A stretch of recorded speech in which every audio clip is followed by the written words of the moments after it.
बकरे की तो अभी अभी शादी हुई है। फिर हिरनी चमेली के पास जाती है। चमेली, कहते हुए बड़ा दुख होता है, पर तू दोबारा विधवा हो गई है। क्या?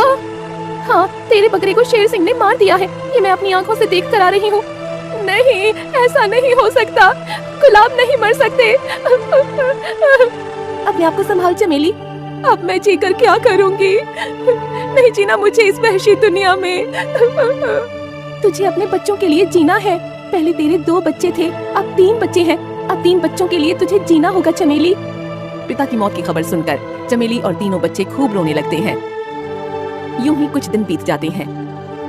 एक दिन चमेली बकरी जंगल में चारा खाते खाते सोचती है, ये घास अच्छा है, मैं अपना पेट यहीं भर लेती हूँ और अपने तीनों बच्चों के लिए यहीं से चारा ले जाती हूँ। फिर चमेली बकरी तीनों बच्चों के लिए 3 अलग अलग गठरियां लेकर घर की ओर चल पड़ती है। चमेली तीनों बच्चों के लिए चारा लेकर जा रही होती है, पर रास्ते में एक गठरी नीचे गिर जाती है, जिसका चमेली को पता नहीं चलता। घर जाते ही चमेली तीनों को चारा देने लगती है। ये लो खुशी, तुम्हारे लिए। ये लो तुम्हारे लिए बल्लू। अपने दोनों बच्चों को चारा देने के बाद चमेली को पता चला कि एक गठरी रास्ते में गिर गई है। अरे, तीसरी गठरी कहाँ गिर गई? पिंटू बेटा, शायद तुम्हारे हिस्से की गठरी रास्ते में गिर गई। चमेली की बात सच थी, मगर पिंटू को गलतफहमी हो चुकी थी। सौतेली माँ आखिर सौतेली होती है। ये जानबूझकर मुझे भूखा रख रही है ताकि मैं चला जाऊं। पिंटू के दिल में चमेली के प्रति नफरत हो गई थी।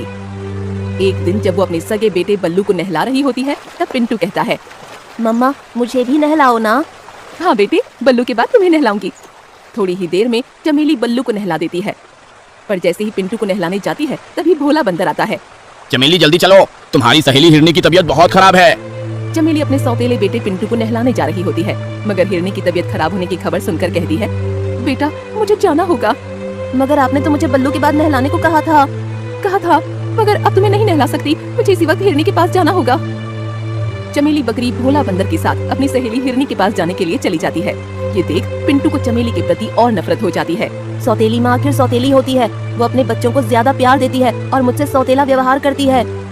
गलतफहमी की वजह से पिंटू के दिलो दिमाग में चमेली के प्रति नफरत भर गई थी।